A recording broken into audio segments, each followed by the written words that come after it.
What's up, everybody? What's up, What's up? Taffigans? Nothing much. How are you?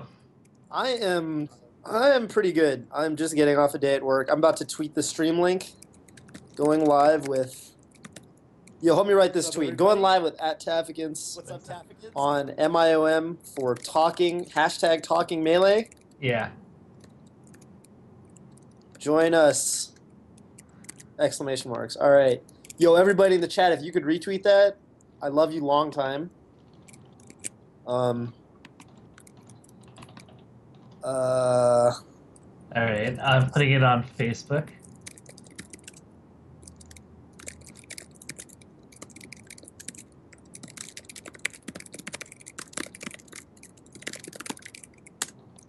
So what are we talking about this fine evening? Me and my office just got off of a heated debate as to whether or not this dress on the internet is blue and black or white and gold. Oh my gosh. Dude, I finally got to where I can see it. I can actually like look at it and see it either which way I want to see it. But it took me a lot of training to get to this point. And so what do you conclude? It's actually blue and black. It's a blue and black dress in really lighting that makes it look white and gold. Okay. If the lighting was poor, it would be a white and gold dress. Okay, makes sense. I would usually go. Think about it this way. You know, you can take a photo on your phone. You can slap an Instagram filter on it, and the colors change in the photo. But since you saw the original photo, you know what color the objects actually are. You can take something and make it look warm or cold or cool, and it makes it like redder and orangey or blue and green. But you know that the actual color is like white, for example. And that's kind of what's going on here. It's just like a product of the lighting and or the filtering, if you want to put it that way. Gotcha. I usually go with the like less common answers because I usually feel like those things are meant to like trick people. Yeah. Yeah, I mean, you know. Yo, so what's on the agenda tonight, dude? I am like dialing in from work. I've had a hectic day. I have no idea. I'm down to talk about anything though. What's going on? So it's like a kind of a cozy conversation where like just imagine us like in a room like talking about random melee things that just so happen to come up. So you went to Canada last weekend, right? I did. Visiting the boo and awesome. Visiting the Boo, visiting the other Boo, Kirby Kaze, and visiting the yeah, yes. And visiting Armada, who gave me the quick 3-0. Damn. How's it like to play? Did you play Fox or We Peach? foxed it. We foxed it. We played a best of five in foxed it. This is a winners quarters actually was best of five, which I think is kind of cool by the way. But anyway, um, it was like really hard. It was like I was like, oh my, like his experience really shone through. Like I couldn't surprise him at all. Anytime there were even situations where every other fox, like you can force like like tech traps for example. You can like hit someone a certain way and they'll miss the tech, Yeah. or you do a certain setup on them and you regrab when you think that they think you would combo them and they always miss the DI. There's this thing I do between platforms where you chain grab them once in a Fox Ditto and you up throw them the second time, they always miss the DI and you get a free Yeah. up tilt. And Armada did slight DI and I was like, no one does that. And I'm like so not used to it. Like even like SFAT, Silent Wolf, like players of that caliber will. I swear I played Leffen and he did the same DI, but like Armada, like nothing worked on him. And because he zero to death me every time he hit me, eventually you're just like, oh my god! And it was just like your soul is getting drained out of your body. And by the end of the set, you're just like you feel so defeated. I went back. I've watched the set like 10 times already. I was like, oh my god, I need to learn from this. I feel Actually, like yeah. I feel like if Armada like can potentially escape, like he knows about it. Yeah, yeah, no, definitely. And I mean, I think a lot of people know what to do in these situations, but like his reactions were so like impeccable that um, even in situations where you think too much shit is happening and like you start being able to throw somebody off, like I could never get he always threw me off and I couldn't throw him off at all. Right. And Like how are his reactions to like tech chasing and stuff? oh, And dude, like, his reactions are all like crazy. Like his especially his edge guarding. His edge guarding is where it really clearly shone through. Like when I was off the stage, it was like react to side B, and as soon as I do the up B, he's like ready for it. And the crazy thing was he was actually super good about he was super good about uh you know how so a lot of people don't know this. Before Fox blasts off with the B, when he's in the flame, and then before he launches, the last Yeah, 10 frames of the flames of no hitbox, he was so yeah. good at abusing that with shine spikes. He would always just go out there and shine spike. It's crazy. I think it just comes like through the years of experience of like edge guarding Fox. Yeah, And I think so. Well, I think so, but like it's different with Peach and Fox, right? Because like the shine spikes he got. So the thing Peach has, Peach has big moves, but they're slow. But you don't have to worry about like the fire. Like if you're going for a forward air on like the Firefox, forward air's so big that you can space around it and it's disjointed. Going for a shine spike on it is very different because obviously shine is a much smaller hitbox, and he was still like hitting crazy shine spikes that I would not expect most people to even want to go for. yeah, So like yes and no. It was surprising like how nuanced his edgeguard game was for presumably not having played Fox Shadows for that long. But I mean, like he already seems to be like so good at the matchup. don't you feel like it's one of those cases where like like everybody kind of has like a pocket Fox they play for friendlies like if you have like a 3 hour or 4 hour Smash Fest, you play for like 15 minutes or like half an hour, and don't you think like the years of that like kind of add up over Yeah, I time? think it probably adds up. That's probably what it is. It's probably what it is. It's kind of like how a lot of good players have a Falcon. Yeah, Because eventually you're gonna be playing at 1 a.m. and people start. That's when the Falcons start coming out. I wonder if he has like a good Kirby or like a good Nest, like like when it gets really late in the night and you just run out of Yeah, characters to play. the 4 a.m. characters. Yeah, Yeah. I think he's supposed to have a really good Kirby. I don't know. Yeah, he's just like a strong player, and I think a lot of people like they're surprised, but it's like it makes sense. Like his fundamentals are so good that like as long as like the core gameplay is there, like they're gonna be good, like no matter what. Yeah, exactly. Like I feel like Armada could beat me with like 10 characters easily. Yeah, I would like actually be kind of like if you guys sheiked it. You're sheiked doing PP or something. I heard Yeah, I want to see what his take on Sheik is because he's been experimenting and theory crafting a lot with her. with Sheik. See, Yeah, like yeah, it's the kind of thing where like you've obviously been playing Sheik for longer, but and obviously no offense, like I'd be surprised if you beat him in Sheik. Dude. I'd be like, wow, good stuff, Tafo. yeah. I feel like he's gonna just like outspace and dash dance and like methodically just beat me. Like that's how I Oh, feel like it's gonna happen. have you played Mango Sheik? How's that thing? Mango Shake.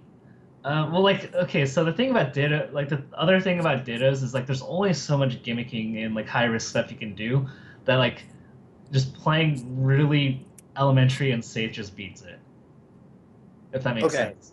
Like, Mango does, like, nutty things that work, like, 50% of the time. Maybe for Mango, it's, like, a 75% because he's so good at, like, reading and trapping. But, like, I just get him once, and it's, like, the game, Fair enough. Yeah, yeah. I mean that's that. Yeah, that is true.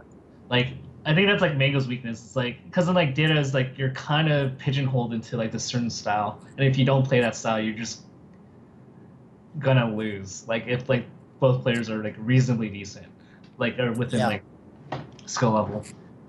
Um, Right.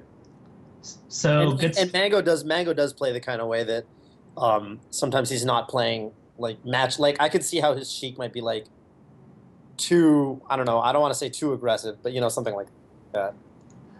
Yeah, like he'll just go like really risky in the sense of like just like do things that like it looks cool if it works, but if it doesn't, like he's taking 70. Yeah. So good switch. You approve of Armada's Fox? Yeah, I mean, I hope he doesn't drop Peach. I don't think he's going to. I think he's just. It seems like he's just playing Fox for Fox Dittos and for Puff. Because in grand finals he Peach Ditto V-Wins, Yeah. and that was I mean the games were kind of close, but yeah, it was. I mean, he was clearly the better player. Yeah. And I think he went a lot of Peach in teams, which makes sense. I think Peach is really strong in teams. Yeah, I think he's only really bringing out the Fox for Fox and Puff right now. I don't think his Peach really. It doesn't seem like he has any reason to play Fox for other characters. And how's everybody else? We haven't really like what do you think about the other people in the top 8 for that tournament? Because you were there, and In we that tournament, so yeah, I had kind of a bad bracket actually because as soon as I lost to Armada, Weon X, who had an off day with his Fox, he lost to some Ice Climbers guy named Fork.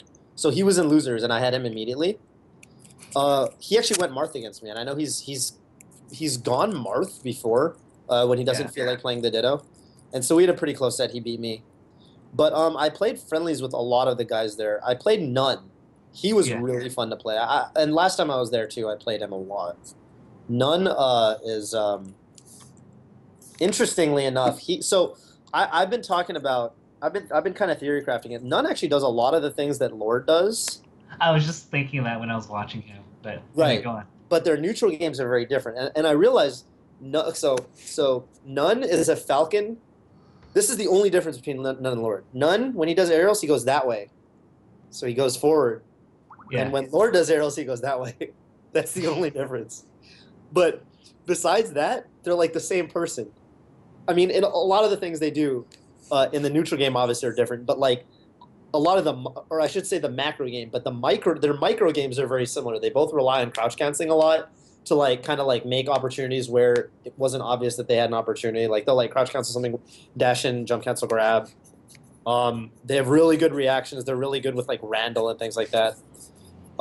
When I played Nun, actually, I did really well on large stages because he doesn't really like dash dance much. Yeah. And on stages where I could give myself a lot of room to like bait and approaching aerial, I could just dash dance grab him.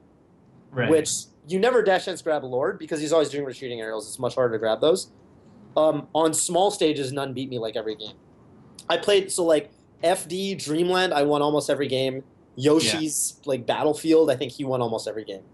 Okay. And we were kind of going back and forth, but yeah, like he's super fun to play. And if you've played Lord, you know how fun it is to play Falcons like that really make you think and like make you work because their punish games are so good. Yeah. And I played V-Wins a bunch too. He's also really cool. Like he kind of reminds me of Flash. When I played Flash's Sheik, they're both really like they throw out a ton of moves in the neutral. They kind of like use platforms a lot. It like in the neutral, like they'll like wave. Well, Flash more so because he's Sheik, but like V-Wins will like just be doing float canceled aerials like nonstop, trying to put up a wall. And then Yeah. every now and then, when he thinks he has an opportunity, he does that Amsa thing. You know, Amsa does the double jump cancel nair, where he like kind of like jumps away, then does double jump cancel and drifts back towards you, and he goes like really deep. Yeah. So V-Wins does that with Peach. So not a float, but he literally does double jump cancel as an approach with Peach, and it's really interesting because no other Peach does that. Uh, And there's ways around it, but he's pretty good at picking spots where he can cross you up with it and like be pretty safe if you don't see it coming. Yeah. I remember his like mix-ups being like really smart. Like he adapts really well. Is like what I remember from last time playing him like many years ago. Yeah, he's really smart. Yeah, we played a bunch, which was really fun. I played a lot of friendlies with Peach this weekend. Actually, I actually feel like I got better versus Peach just from like friendlies this weekend. Right. And then yeah, We on X and Rain. We on X was having an off day, and I kind of feel like Rain X was too. Uh, I didn't play them in friendlies that much, but yeah, those guys are really good at Fox Dittos or versus Fox in general, just because Toronto's always been this city that has had a lot of Foxes at their top level. So there's always Raid X and Unknown, and then We on X, and those guys play like every tournament. So, um, yeah, I don't know, but I think up till honestly up from like ninth ish place, like me and IB tied for ninth till like Yeah. second or third. The results were like kind of interchangeable. Like Yeah. we had like none getting third was really rare. That hasn't happened in Toronto yet, I don't think. Usually we on X or well usually Kirby Kaze takes it right if he enters. Yeah. But below that, I think Rainix and We on X are probably both up on him in sets. Gotcha. So it was a pretty interesting tournament as far as results go. Oh, Okay. and frickin' doubles was weird too because the highest placing Toronto team was not Rainix and None, was not We on X and Idea, but actually Hammer Time and Coffee Black got third.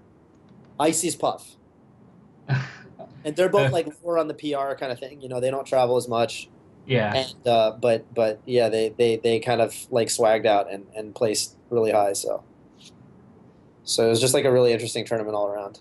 Did KK make an appearance despite not being able to play in the tournament? Yeah, he had work, but he came in the evening. Okay. Did he get to play Armada or anything? I don't think so. Maybe. I don't know. Maybe in some friendlies. I'm not sure. Uh, Okay. uh, yeah, because the tournament ended at midnight, and like we were out of there pretty much after the tournament ended Yeah. because it was a college campus and it was so late. And Armada, of course, being in grand finals, he was playing the whole time. So I don't think they really played any friendlies. Gotcha. Um, what was it? Evo. Are you excited? Did you manage to get a Dude, what pass? do you think? Dude, what do you think? Yeah, I did get a pass for me and my homies all got passes for finals day. I hope Nice. you did too. I hope everyone in the chat did. Yo, chat, by the way, if you guys are going to Evo, say what's up. Uh, press one if you got the ballroom pass for Sunday. No, they're going hardcore. They think like, no, I don't need to get that pass. I'm not wasting $20 because I'm gonna get top eight. I'm gonna get top eight. Well, all 100 plus of these guys can't get top eight. So Well, what if they all enter different games? okay, yeah, That's like probably 40 not of them. though. Yeah, Yeah, yeah, I don't know.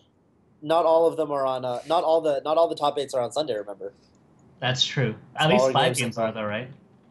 Yeah, yeah, like all the big games.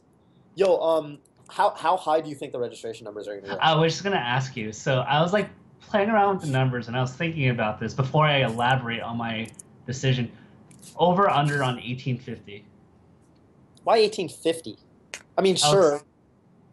I'll explain after. I think over, dude. I think over because it's dude. It's February and we hit 1,000, and like I don't even think most Smashers have registered yet. Honestly, I Yeah. feel like it's I feel like it's I feel like it's gonna be 2,000 at least.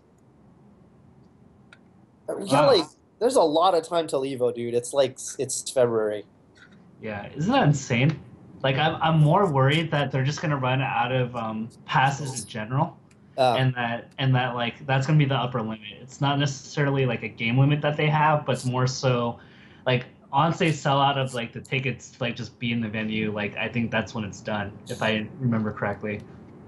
yeah, yeah. No, that makes a lot of sense, dude. Are we esports now? Like, are we actually esports now? Are we getting there? It's looking good, but I think the one thing I hate about it, and we'll touch back on Evo, is that I think like when I read like our Smash Bros and like the internet entitlement's growing, if you know It what I mean. is. I mean, that comes with the territory, though, dude. Yeah, like I think like when like I do my stream or Gimmer does something, they just go like, oh, can you do this, this, and this, as if like we have like a 30-man staff, like we're all getting paid like a decent amount, when like reality only like 5 people I think are making a living off of Smash right now. That's true. Yeah, the number of people that are monetizing Smash is really low, but I feel like it's only going to grow. I mean, I don't Yeah, know. the one thing I'd I like to like go ahead. no, I was just going to say. I mean, I feel like when you like it does seem like oh right now like there are very few people monetizing Smash, but if you compare where we're at now to even where we were a year ago, I feel like we've made a lot of progress. So Definitely. And you know what's crazy is like I've been reading like about like sports, and like you look at like the people in like the 60s, like even like the championship teams, like a lot of those basketball players had to like do like work at a grocery store or paint houses or drive trucks over the summer to like get supplemental income to live. right, And look at where they are at right now. So it's pretty neat.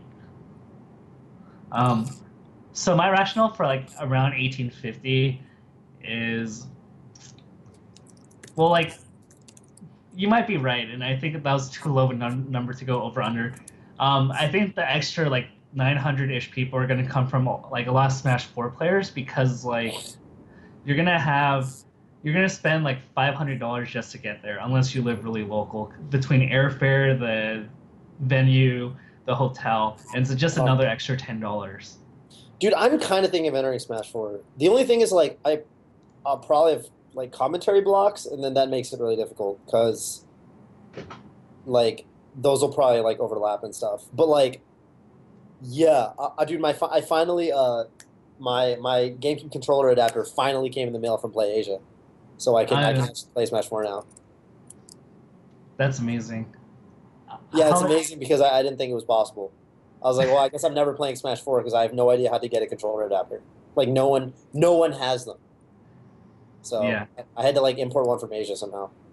I really wanted a Meta Knight Amiibo on Friday, and that was my day off. And I tried to go in like an hour and a half early to Best Buy's, and I was the cutoff guy, so I didn't leave with a Meta Knight Amiibo. Oh, dude. Wow, that sucks. Yeah, I'm just like shocked like at how underestimated Nintendo's like marketing and sales team were on all this Smash stuff.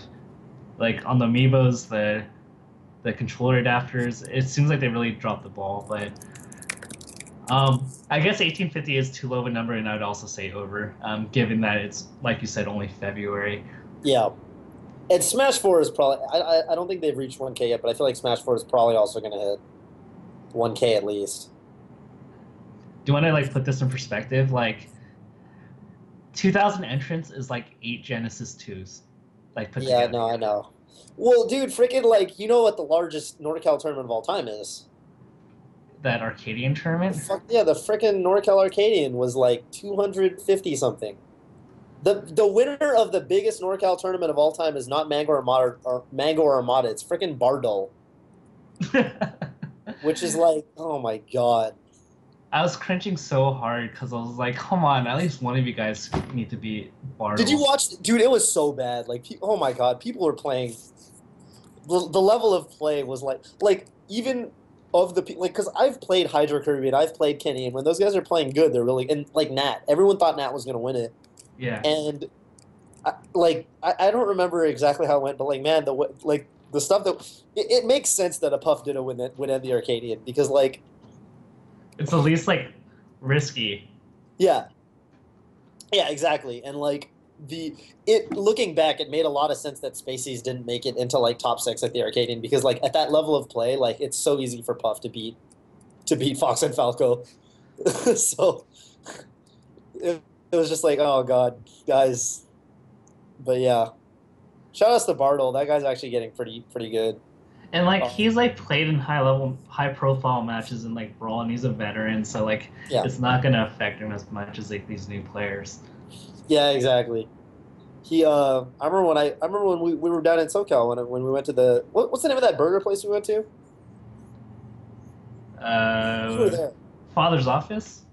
Was it? Yeah, they had they had like the beer samplers, like the four they brought out the six Oh like yeah, yeah. right. Hugo was there and all. Then we went to Bartle's place after that. I played Bartle a little bit. I was like, and he was only he only played Marth back then, and he was like really bad. And then I watched him at the Foundry, and he like freaking smoked Dewan game one with Puff, and I was like, wow, okay. Like he was actually hitting all like the setups you're supposed to hit on Sheik, like make them up beyond the stage rest, like he got him with everything. Like he got him with all the classic Puff Sheik stuff, and I was like, okay, that was very very impressive. So yeah, I don't know. People are coming up, dude. Dude, nothing's like free anymore, and I always complain about it. Like it's good, it's good, it's a good problem to have. It's just like if I'm not on my game, and it's like, oh crap, like we're both at like 2 stock, like low percent. It's like when did this happen? So what Yeah, I yeah. how's it? I'm a lot more serious when I go to tournaments these days because I'm like even like I went to a Foundry the other time and it was like about a month or two ago. I uh, I lost to my I played I was like okay versus my round one opponent I was like I'm gonna play Falcon because I was picking up Falcon and he was a Falco and I freaking lost this guy Falco mastered me so hard this guy Grandma's Cleavage. I actually found out he's been to my house before but I wasn't there and dude it's like you can't take anybody for granted. You could get around one. I had this guy in my last Foundry bracket. My first round opponent was this dude from Mexico. It was actually really good, and I was just like, oh my god! Like he was hitting me up before the Foundry. Like, dude, I need to. I'm going to be in San Francisco for a week. I'm trying to play some Smash. I'm from Mexico. This guy Gustavo, and then we ended up playing first round in the Foundry bracket, and he was like really good. So, you know, like you don't get any freebies anymore. Everyone is like decent. Yeah, like That's how it feels. the guy that came out of my pool in Apex was this guy named like Cheese Puff from one. I didn't even know who he was, but In like he, Apex, yeah, you were first seed. I was first seed, but like he actually took me by surprise because I was expecting to play Nami Nami, but then like Nami Nami got European puffed and like lost, and, Oh, and so I had Cheese Puff, and I was just like, who the heck is this Cheese Puff guy? And it was actually what's he from? surprisingly close. He's from Tri. He's like a local puff player from Tri-State. Interesting. But like he adapted, he like got a lot of back airs, and I was just like, wow, this guy's surprising. He ended up being Carol to get out. Oh, damn. Like, R.I.P. Carol. Carol did yeah, Carol beat Nami Nami? no, Nami Nami got like double. I think he got double eliminated by Cheese Puff. Oh, Yeah, sad life. So, what are you? What are? I feel like you travel like every weekend. Like, I no, I actually have not been traveling much lately. okay, Lately, I have not. I'm coming to Mayhem this weekend, so you'll see me this weekend. okay, Uh, the last time I traveled wasn't for a while, dude. Apex, I mean Apex, and then before that, it was like probably Canada again. But yeah, you know, I have not actually been traveling that much. I haven't even been to Washington in a while. I skipped out on Northwest Regionals.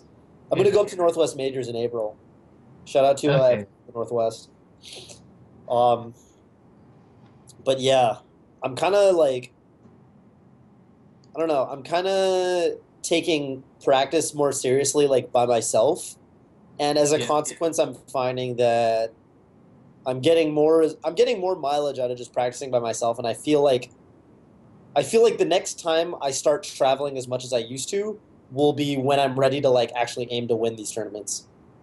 gotcha. Yeah. So, why don't you actually? That might be an interesting topic to like talk about before we kind of close. It's almost like it's been like half an hour, so we have still a decent amount of time. So, like one of the things I noticed from when you first moved to NorCal and now is just the amount of composure you have, and I think that a lot of that ties into mindset, which is the Yeah. question I get a lot on Ask FM. So, can you like kind of guide us through like what's improved, like to the point? Because a couple of years ago, you know, when a few things don't go your way, you used Yeah, to yeah. shut down. So, like, what's That's kind like of the space changed? classic. Me, Brandon, and Alvin all get that criticism a lot. Um, and it just seems to be like a spacey thing, and that's like a whole nother like topic that I like kind of want to touch on. But I feel like it's like so deep. So Jenny was in town a week ago, and I was talking to her and my other roommate Eric, who's from Waterloo. My roommate Eric is a Fox player who's really technical, but Yeah. he also kind of has similar things where like when he's not playing really well, he has a hard time getting in his zone, and he has a hard time doing well in tournaments because he feels like his peak skill level is so much higher in friendlies, or he feels like he's not warmed up or something.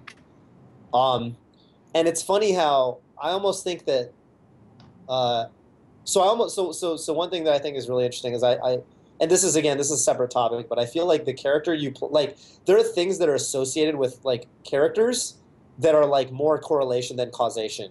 Like I think it's not only that Fox is difficult to be consistent with, but I Yeah. think the type of person who is drawn to a character that is hard to be consistent with is also consistent with Fox players. So it's not just that Fox is difficult to be consistent with, it's that Fox players themselves are the type of people that are inconsistent and are drawn to that sort of, high peak, low uh what's the Low floor. low trough, yeah, like that, like, and similarly, like Fox is a very like technical character, but also like the reason you hear Fox players geek out about frame things a lot more is just because the type of people that are drawn to like geeking out about frame things are the same type of people that would play Fox, and Right on. likewise, like the same type of people that like find like down smashing someone funny on a platform or whatever are the same type of people that would play Peach and what have you. Like they're like little archetype. There are little things that like every character like boasts that draw certain types of people to play that character, and like, and it's really interesting. Like I'm kind of getting off on a tangent here, but like with Falcon, one thing I've noticed is that I have this theory that the better a Falcon is, or the better they'll get, the less they actually like the character of Falcon. Like people who play Falcon and like they like think Falcon Punch is funny and they think the knee is like amazing and like they think Captain Falcon's super manly and awesome. Those guys always suck. And the type of people that play Falcon but they're attracted to like his like just his strictly his gameplay or like the way he, like the way his nair is or something, but they don't actually like Captain Falcon as a character that much. Those are the guys that actually get really good with Falcon. Like, shouts to Like Florida. Hax, the best Falcon of all time, Hax hates Falcon. Yeah. And as far as I can tell, Johnny is not the type of person who'd be like, oh, Falcon Punch. That's not really what he's been. And then like Jeff, for example, he finds like kind of like I think he gets pleasure out of like disrespecting his opponents, making them feel bad. But I don't think that's like particularly like a Falcon thing. Like it's like anyway. That's a whole nother tangent. Right. So back to the mentality thing, because I think a lot of Spaces players, a lot of Fox players would be able to relate to this. So first of all, the one thing that I remember Mango saying from a long time ago is that like, and I know this isn't just a Mango quote, but like, so like everyone has their demons, like their little like things that you have to conquer. And so you never really conquer your demons, but you have to live side by side with your demons every day of your life. So I actually have gone through phases where I thought I was like over my mentality issues, and I'm like, okay, I'm past that phase. And I would just go to tournaments and not focus about it, and then I'd start getting frustrated again. I'd be like, man, things are going my way. And what I'm realizing is that I actually have to calibrate myself before I go to any tournament and like get myself in the right mentality. And I have to do it every single time, because if I don't, I start slipping back into my old ways. But what I try to do in a nutshell is I basically, when I play a tournament set, I try to tell myself I'm going to enjoy this matchup, no matter who it is, what the matchup is, who I'm playing. I tell myself I'm going to have as much fun as I could possibly have in this situation. Right. And then I talk to myself a lot in my brain. I don't know how many people do this. I have an ongoing monologue often where like, so I'll lose a stock and I'll tell myself like actually like have a voice in my head like, okay, that's fine. It's okay to be down a stock. You know how to play well when you're down stocks. You can do this. You can clutch this out. Like things like that. I'll like say things to myself to kind of like bring myself into it. Right. And I'll tell myself like, like people were talking about that, like that tennis book, complete, or what is it, Inner Game of Tennis a while back. Yeah. That book talked about how like there's like the subconscious, which is like the self that like plays the game, and then there's the conscious mind, which is more like it's more like a coach. And so I try to tackle it like when I sit down, I'm like the coach, and I'm coaching myself. I'm coaching my hands into doing the right thing. So I'll play a stock, and then I lose the stock or something, and I'm like, okay, I'm down now, but I'm like, okay, look, he's really covering you every time you side B. You need to like stop side Bing. He's looking out for that. But I'll tell myself like, okay, but you know that now. You know he's looking out for that. That's an advantage that you can milk. And I'll kind of have this like little chat with myself, almost like I'm a coach. That's what I try to do, and I'm not perfect at it by any means. And like, there's definitely like days where I'm not able to do it because I'm too tired or something. And but that's what I try to do. And like as a consequence, I haven't like played that bad in like a tournament in a while. Like I don't know. Like the last tournament I did really bad at was like, I don't know. It's been a while. It's been a while since I've really been like, man, I just played awful today. So I'm at least walking out of the tournament like, all right, well, I played pretty good. I just got outplayed. So and that feels good. Like in Canada, like I think ninth was kind of a low placing, but like me and We on X was like a really good set. It was off stream, but like it was really close, and I was like, I was pretty like mentally engaged, and it was fine. So I think people need to do that. I think people need to like. Oh, and one thing I told my roommate, this is kind of a little bit tangential, but so there's different types of people. Like people play bad for different reasons, and there's like the tricky thing about mentalities is that what works for some people might not work for other people. Like, I told my roommate that I think one of his problems is that he only really seems to be comfortable when he's really warmed up and when he's playing like really hot. And I told him, I was like, okay, dude, you need to embrace the fact that playing bad is a part of Melee. Like there are going to be days where you play bad, and that's okay. Like you need to embrace that sometimes you're gonna have a bad day, and that makes the game better, not worse. Like Melee is a better game because because Fox can't perfect ledge dash every time he wants to without practicing, because there's like people have bad days. That actually makes the game, to me, it makes the game better. But I used to think it made the game worse. I used to think, why can't everyone just play perfect every day? That'd make the game better. Yeah. But that sounds very hacks, like a very hacks thing to say. Yeah. But anyway, keep going. Well, that's kind of what it is. It's like there are certain mentalities that hold back certain people, and you need to figure out what that is that holds you back, and kind of like move past that, or like you have to be willing to change. And I think some people aren't willing to change. But Right. Because yeah, like at work, I think we both have pretty good emotional intelligence to like be composed most of the day, right? Like in an ordinary day, like we're not gonna randomly like rage and like punch something or do something really severe. But I think in Smashing, there's those moments that just can kind of startle us, or it really. I think for me, like it really puts like it does deep soul searching because it's like something that we put a lot of our time and effort into, right? And when things yeah, don't go our way, it's just like, oh no, like I put so much work into it, and it can be so frustrating. But yeah, I was really impressed with you overall because when I was up 2-0 at DU Fox with it, I thought it was like cringe for you, and I was just like, okay, like I could just write game three, and then you come back yeah, in game three, game four, and then like I don't know if this is true, but game five, I felt like you were a little excited when you were up 3-1 and almost yeah. through. I was a little excited. I was definitely a Yeah, little excited. And then towards the end, I was like, okay, you need to stop being excited. But I was able to do that. I was able to be like, okay, wait a second, this shouldn't happen. Like, and then like when you like down through, you got like the grab and you're down through tech chasing me, and like I was like, okay, look, I know that because the momentum's been in my favor for a while, like you're probably gonna miss the tech chase if I switch up my tech patterns or if I'm like a little tricky. So I was like, okay, so like I kept myself in it and I was like, okay, what do I need to do to make that he's gonna drop the tech chase? And like you still have to think like that. Whether or not you actually drop it is one thing, but I have to at least like I can't be like, oh my god, he's coming back and like start panicking. I'm like, okay, look, if you make it tricky, there's a good chance he'll drop the tech chase, so you need to do that. yeah. And yeah, it's I mean it's tricky. Yeah, I think you bring up a good point because like when I play like new Falcon players, especially like they get frustrated as soon as I get a tech chase grab and kill them, and then the next suck I get another grab, and then they just like mentally check out, and then the tech chases become really easy, and they play sloppily.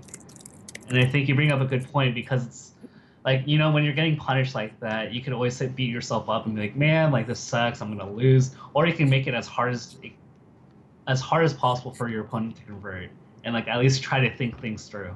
Yeah, yeah, exactly. Gosh. I always yeah, it's funny too. Like I wish sometimes I wish I could like talk to like people that have like vastly different like mentalities from myself and like kind of get different people. Like some people like just see the game in very different ways, and like it'd be interesting to talk to like the stresses that like our characters go through is very different than like the stress that like someone like Hungrybox goes through. Like you know, because I think that like he's like super clutch, for example, Yeah. and I think he's a really classic example of someone who uses like um, the fact that people choke and that people play differently in different situations like to his advantage. Because like I think that he's like a genius for like the whole like standing up when playing, like things like that. Like he's figured all this little stuff out that gives him an edge in these little situations where um, sometimes I want to know what goes on inside, like for example, like inside of his head, Yeah. or yeah. I mean, everyone like has their little way that they look at the game differently, and I think it's kind of neat. What's funny was there are certain sets where like I'm like there's no way I'm gonna lose. I'm gonna find a way to win. And that reminds me of a set I played against Matt.Zeb at Apex where he Oh, forward smashed me off the stage in the most janky way. And I was like examining the situation. I'm like, I'm not gonna make it back as Sheik. I was just right, like, but there's no way in hell I'm gonna lose this to Matt.Zeb. right.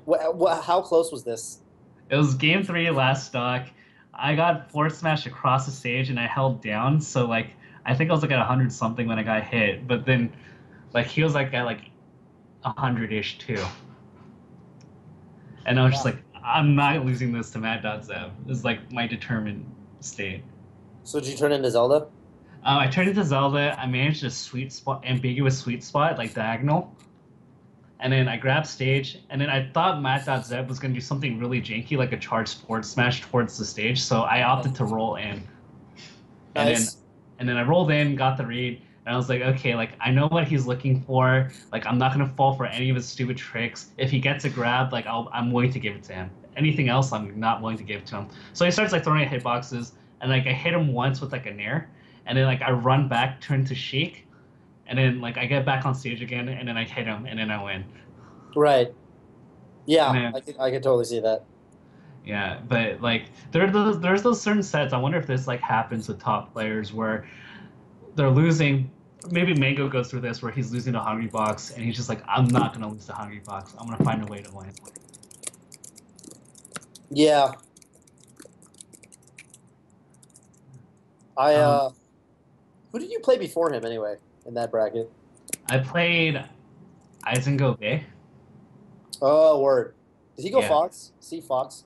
he went Fox all 3 games. Okay. He also had the 3-man coaching crew, which was like really frustrating. Hmm. Like Yeah, dude, that's significant, dude. I had to, man. I had none of my boys that whole time, and that's, dude. I feel like at like Apex pools, dude. I went over to Bladewise after I was done with my pool. I walked over and I saw he was playing HCL, and it was game yeah, three, and all of Puerto Rico was there cheering for HCL, and Teddy was down. I was like, off. I was like, hell no. I was like, yo, let's go, Teddy, and I got like super hype, and he started yeah, playing better, and he made the comeback, and he was like, dude, he's like, I'm so glad you came, dude. He's like, I'm not sure if I could have won that. I was like, dude, that's how it goes. I had to play, dude. I freaking had to beat Alex 19 with Lucky standing right there, and Joey was cheering oh for him, and that was nerve wracking, dude. I was like, man, Joey's better than both of us. Like, I, yeah, it was like, I don't know how I did it. Alex played really bad, honestly. Like he was so off his game. But like just knowing that, like, because there was a bunch, and Reno was there too. Like there were a couple SoCal people, and there's no one from NorCal or Washington, and I was like, I don't know, I was like feeling all alone in the world, dude. It was scary. dude. Like even just like one person like validating you helps so much. I read like something like that you could be in a room of 10 people, and if you're the only one that holds a particular view on something, you're going to be much more likely to switch your view, like if everyone else is convincing you you're wrong, Oh right? yeah, dude. But like if there's one person that said like agrees with you, it was like something around like the ballpark of like you're 90% more likely to like hold on to your opinion. Dude, haven't you seen like any movie where like the one kid's getting bullied and everyone's dead silent, and as soon as one kid starts sticking up for him, then like suddenly like half the room is, just no one wants to be the first to do it. It's so Yeah, hard to be the first, or like just to be alone and have an opinion, or alone and like be on one side of something. But as it's soon as there's like one person you can rally with, it's like, okay, sure. dude, I grabbed KK because clearly they were coaching him and like telling him every one of my habits because Eisengo Bay was adapting at like a pace like that's like not normal. Like Yeah. like it was like surreal like how fast like I couldn't like punish him for the same thing twice. And then I had Papa KK like just like right behind me, and he's just like, just control it. You got this. You can control center stage, and I believe in you. And that like helped me so much. Yeah. But Yeah, anyway, absolutely, dude. Having the one coach in your corner, not even coach, just the one homie in your corner is sometimes that's what it takes, you know? a lot of coaching, like even in boxing, because a lot of people like make the argument for coaching to be like, well, like boxing has it, so I can't smash. And I think a lot of like the boxing isn't like necessarily just like tactical decisions, but just like keeping you in the right state of mind. Yeah. Yeah, I totally agree with that. I So what totally are agree you? with that. Sometimes, by the way, I'm not even sure actually how it is. Like sometimes I feel like I wonder if it's like less likely. I feel like part of the reason we get nervous in Smash is because it's like it's not a very physical feat. This is something I always think about. It's like because you're just sitting there, right? And it's a Yeah, lot easier to, when like you're getting nervous, to tell you like take deep breaths. Like I do things like I'll stretch, I'll walk around. I feel like it'd be harder to get nervous in something like, or harder to get like rattled mentally in like a more physical sport where you're moving around more, because I feel like when the blood is pumping, adrenaline's pumping, you're like less. I don't know. You know what I'm talking about? Sometimes I feel like I'm just sitting there, and if you're nervous and you just want to move around, and yeah. I almost feel like if it was a more physical sport, it'd be easier to not get as nervous. Just something I think about. I think there's probably different demons you have to conquer because in those situations you have to pull your body together. It's like like let's say you're in a double overtime situation of a really tired game, then it's more telling your body to just stay and like not collapse and Huh. make those final pushes. Yeah, I mean, I'm sure it might feel different because I'm sure there's a obviously there's going to be a fatigue element that's not there. You know you've been playing this game. You're getting I think about this a lot too. You're getting older. You know, you have a wonderful significant other. You're working a job. You know, we're not getting younger where we can really play this for 14 hours because we're college students. So what are your plans like for Smash? You're doing the commentating thing, and I'm not too worried about it. Like Daigo and Sako and those guys are like 30s, 40, like pushing 40s, and they're still like top players. So I figure, I figure I can, I figure I can keep focusing on being a competitor, at least for another decade or so. right. So I'm still kind of set on at least being like top 30 in the world or so before I retire, quote unquote. So you're probably going to be mixing in commentating and being a player for at least a decent while. I think so. I don't know. I don't know. I feel like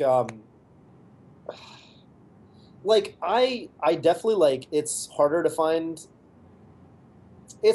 it's easier to find time. Like when I was in college, honestly, sometimes I feel like college is more stressful than the working world because like when you have like finals and you have all this like jobs to apply to and all that. Sometimes I feel like you don't even have evenings. Like at least working, at least I get off. You know, I leave work around 8 or 9. At least I have like if I want to, I can go home and I can practice tech skill for an hour if I want. That's You know, true. I can go to yeah, I can go play Smash with somebody. You know, and I mean like some weeks you're super busy and you're just swamped and you can't. But like I don't know. Sometimes I feel like I have more free time these days. As crazy as that sounds. So Bobby, we rip Bobby. Like I don't see him ever.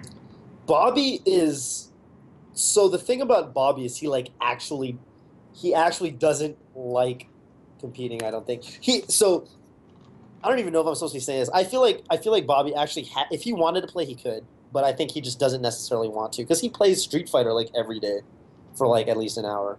Yeah. Uh, but he's just I think he doesn't like how if he comes back to a tournament, he's at risk of losing to like Busters, and I don't think he enjoys that at all. Like he doesn't. He's to him. He's over the point in his career where he has to worry about losing to Busters. And I think the fact that now there are a lot of Busters who are actually pretty good, if he goes to a tournament, he could just lose to like anybody. I don't think he likes that at all because he's like he still feels like he's putting his reputation on the line and all this, and he doesn't actually like have any drive to practice. So I don't know. I feel like with him, it's not even really a matter of like oh I don't have time. It's just that he just doesn't want to. Gotcha. So What are you? which is fine by the way. I mean if you you know Gotcha. This is like kind of an impromptu like ask Toph questions. So you know, there's a lot of aspiring Fox fans. You know, Leffen, Armada, Mango. They all play Fox, and very likely many people are going to pick Fox because he's the meta. What are three things that kind of annoy you about new Foxes on things that they should be doing but they aren't, or they shouldn't be doing but they are? new foxes. Like, let's say foxes that are, you know, it's crazy. Foxes like come into tournaments and you know shield dropping and they know like double shine grab. Yeah, It's really crazy. But just like newer foxes that you know you see at tournaments starting to enter. it's like um I don't know. I mean, I think honestly, like, because I'm thinking of like new foxes right now, and I feel like a lot of them are pretty like they're actually tackling the game in a pretty like impressive like a lot of the foxes that I run into that I've never heard of are like first and foremost they're like dash dance grabbing, um, up throw up smashing, up throw up airing, like they're doing the standard stuff.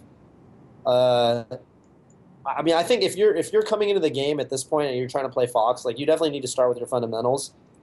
But as far as I can remember, I feel like a lot of the people I see recently are like At least in my area, like they're coming in and they're focusing on the right things. So I'm actually like pretty pleased with what I see for the most part. Um, yeah, I don't know. It's like you said, right? Like, yeah, it's weird when like some newcomer comes up and like they can like shield drop and do all this crazy stuff.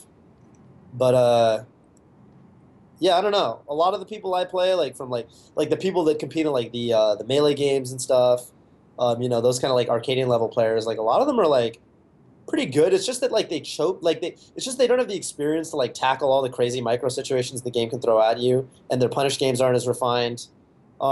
But yeah, I'm not really that critical of a lot of them. I think I'm like pretty generally I'm pretty impressed with the level of play that a lot of new players kind of bring to the table. So yeah, I don't know. At least that's what I see. Uh, Makes sense. yeah. Like for How do you? me, I mean, for shakes, I observe shakes, and a lot of people will ask me, and I feel the yellow dash attacks, the fair from the ledge, the run across full screen, thinking that they're gonna magically get a grab, are the big cringe things that I see, Yeah, or the or them thinking that they can instantly hit somebody is the biggest thing I notice with newer players. yeah. There are Sheik players you watch like Shrooms, for example, who really get a lot of mileage out of just like YOLO dash tag, like not actually YOLO, but it looks YOLO. Yeah. And if you don't understand the motivations for why they do those sort of things, it's easy to get. I guess that's the main. You know what? Let me go back and actually provide an answer to your question because I realize what it is. It's that I think a lot of not just foxes, like every character, but I mean, I I, I know a lot of foxes that they when push comes to shove, like game three of a tournament set, and like it's like last stock situations and when Mom Spaghetti starts coming out, or Yeah. like any sort of situation where like they're not quite familiar with the matchup, the things that they start to rely on are really silly, like things you shouldn't be doing, like YOLO full jump nairs, like dash tags, things like that. And it's like, I wish people were a little better about like knowing what their actual game plan was, so that when the spaghetti starts coming out, at least you have some game plan, some basic ass flowchart to fall back on. Because like just having a simple flowchart of like, okay, look, like this is really intense right now. I just need to dash dance and like bait out a nair that I can grab. Like something like that will get you 80% of the way, if not more. Um, and not doing that dumb nair that everybody does when you think, okay, I'm just going to go in with the nair and hope it hits. Like that would save a lot of people a lot of misery. I think Right. just having some game plan. And like a visible win condition, I guess. Yeah, like some like simple thing that they can do in each matchup to fall back on when otherwise they might start choking. Basically, Makes sense. And I think that's very important. I think that's why you look at like two players, you have like a established like pretty good player and a person that's like up and coming. That person that's been established for a while usually wins those clutch situations because of what you just described. yeah, yeah. And it's about to happen too. Sometimes I'll play someone like who's like pretty new, and like Yeah. he'll be playing super good, and it'll come down to like a last stock situation. But the whole time I'm thinking to myself like, I'm just gonna win this. Like I know I'm gonna win this because like something's just gonna go in my favor. And like sure enough, they just throw something dumb at you, and you just capitalize on it. Like that's happened to me more times than I can count. Um, and and that's part of it too. Like being able to stay calm and like be like, look, this is gonna be fine. I don't have to do something crazy to win this. Like that's like pretty important, I think. Right. Who's your favorite commentator to commentate with? With Yeah. Scar probably. Um, this is the short term, the short version of that. The short version is, I think me and Scar are like a team where it's two aggro people, but they've teamed a lot, so they know how to play off each other. Yeah. Think like Pufat. The other person is D1, and I think D1 is like it's like if I team with like a really good Peach, like Yeah. D1 is So me and Scar are both really like analytical. We're like color commentators, and we'll just like ramble about shit, as I'm sure you've noticed. D1 is like really like accentuated, and he's really good at like he's really good at like short condensed moments of like he knows when to get hype. He knows when to like point something out, call something out without really rambling. Like so, like if you think of me, Scar, and Wobbles, for example, as like the really like analytical guys, D1 is like the play by play guy who's like really good at that, and he's really good at also like letting you talk. Like if you start trying to make a point or something, he's really good at like letting you finish your statement. Like he's really good like commentator tech skill. Like his like basics, his like fundamentals of commentary are like really good.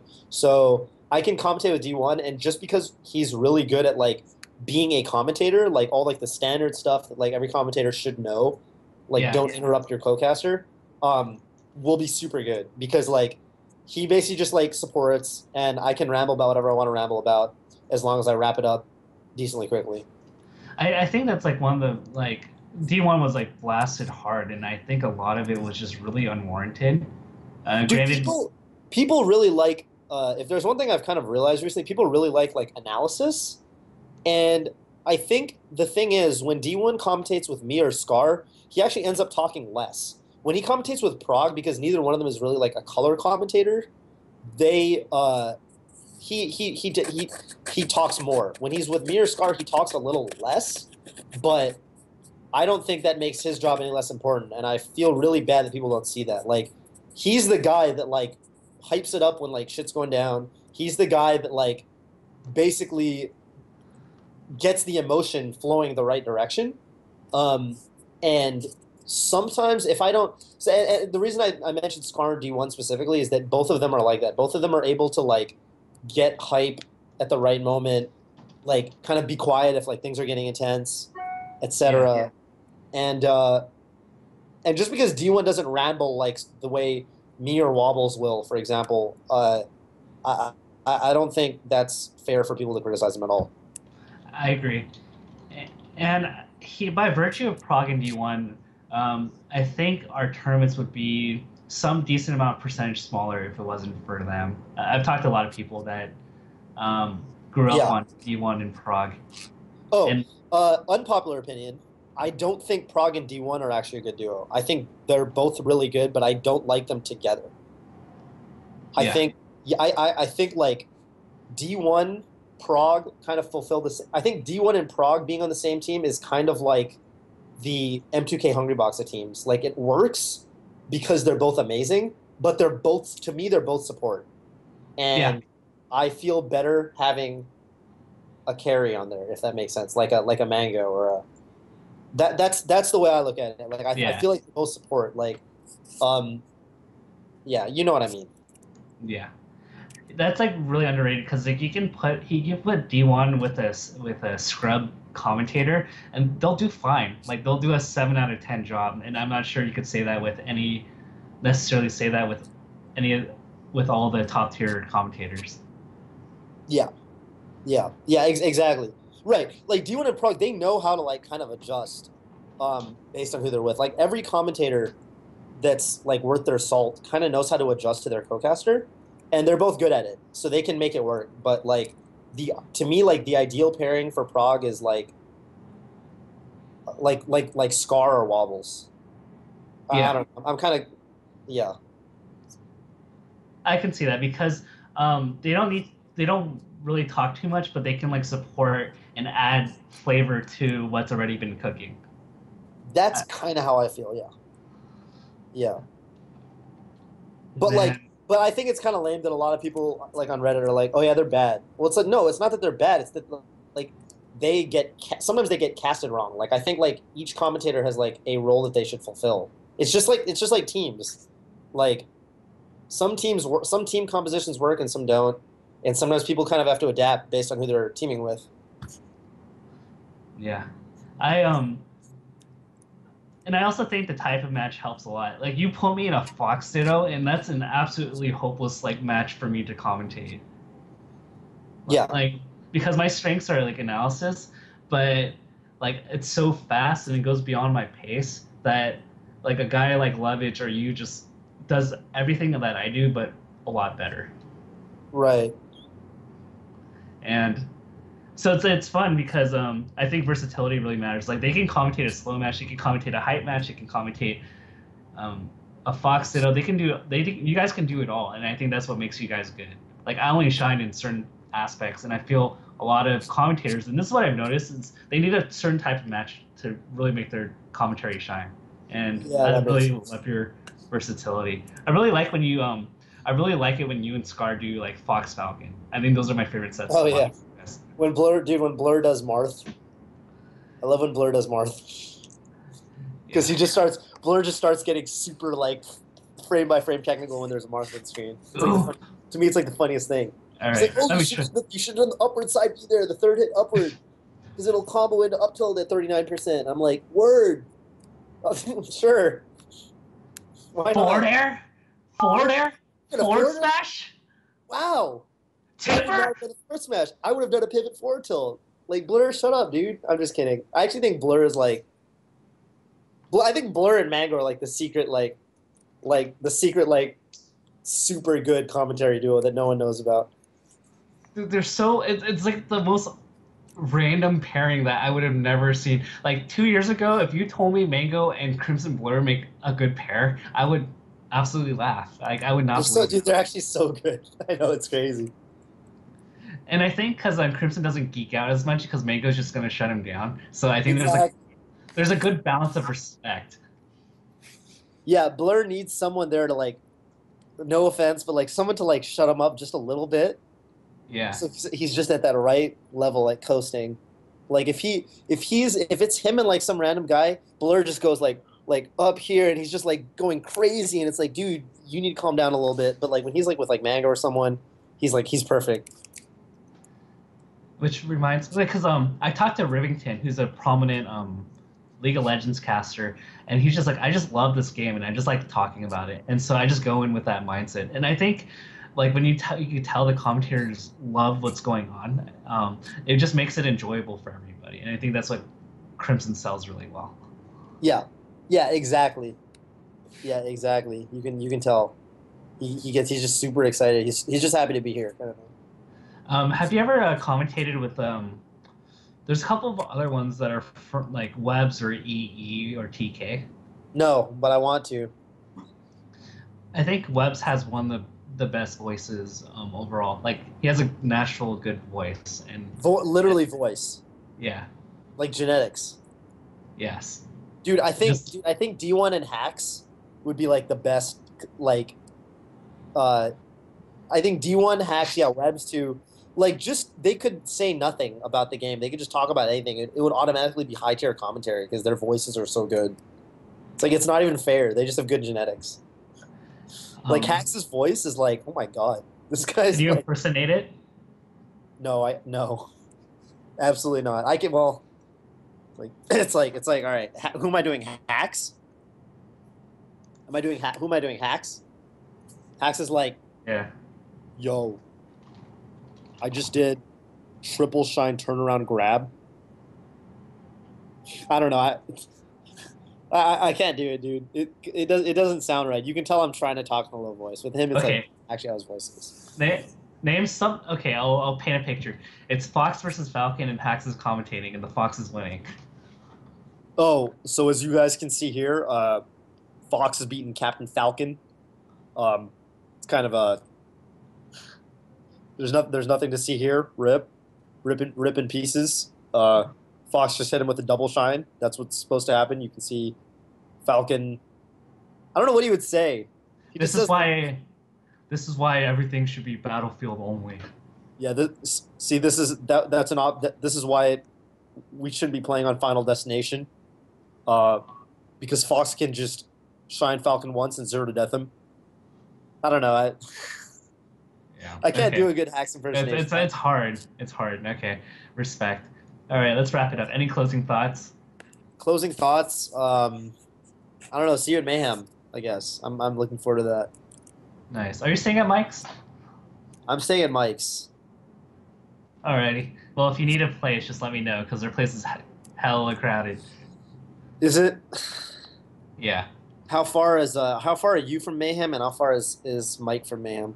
I'm literally like a 10-minute drive. Mike's about like a 15 to 20 minute drive. We're really close to each other. We live like 5 to 6 miles from each other. Okay. We're like, To everyone else in the stream, is Mayhem going to be streamed? most likely on MacD Smash. Okay, MacD Smash. Tune in on Saturday. That is going to be an intense tournament. We got SoCal, we got NorCal. None of NorCal's big three. It's just going to be me, Phil, Laudandis, Nicholas M. Witt. I don't even remember. Emmett. So no Shroomed SFAT or PPU. But we're going to go down and we're going to try to carry as best we can. So This is like Baby Cup because I don't think Johnny or Lucky or maybe Lucky, but a lot of the top SoCal players aren't coming either.